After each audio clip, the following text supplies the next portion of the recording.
So, Dave, there's a couple terms that I think people are familiar with, and these are development philosophies. So, one is called Agile, and one is called Waterfall. And I think people hear those terms thrown out a lot, and they don't necessarily understand the difference between the two. Can you kind of spend some time going over the difference and Sure. maybe some of the pros and cons to each approach?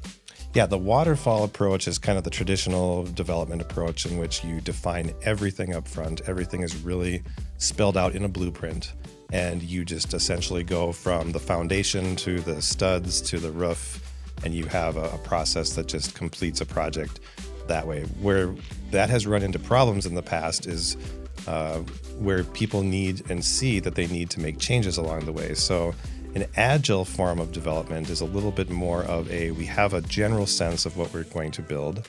We have the features generally laid out, but we're not necessarily going to hold ourselves to the blueprint.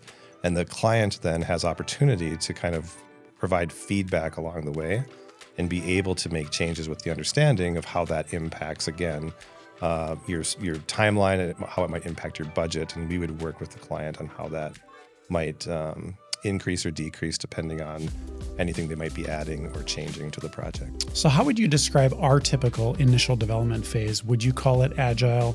Would you call it Waterfall? Or would you say it's some hybrid of the two? I'd say we definitely have a hybrid because we do go in and we do estimate out what does this look like from start to finish when we finish our discovery process.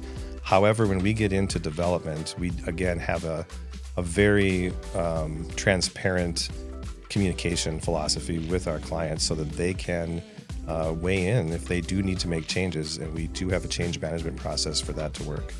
Certain clients will say we are comfortable with an entirely agile approach in which a team might be hired and have a backlog of possible features to implement, and that client is very hands-on on giving us kind of the priorities of what those features should be to be building.